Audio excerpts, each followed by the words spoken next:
નમસ્કાર, આપ જોઈ રહ્યા છો સ્પાર્ક ટુડે ન્યૂઝ. સુરતમાં ડુમ્મસ પોલીસ 30 ફૂટ ઊંચા વોચ ટાવરથી બીચ પર નજર રાખે છે. સૂર્યાસ્ત થતાની સાથે જ ડુમ્મસ બીચ પર પોલીસ સાયરન વગાડે છે અને સાયરન વાગતા જ લોકોને બીચ છોડી દેવા માટે સિગ્નલ મળી જાય છે.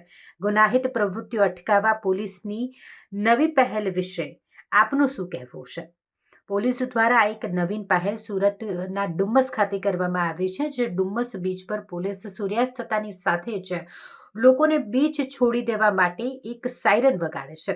જે સાયરન વાગતા જ લોકોને સિગ્નલ મળે છે કે હવે બીચ છોડી દેવાનો સમય આવી ગયો છે. સાથે જ ડુમ્મસ પોલીસ 30 ફૂટ ઊંચા વોચ ટાવરથી પણ બીચ પર નજર રાખી રહી છે.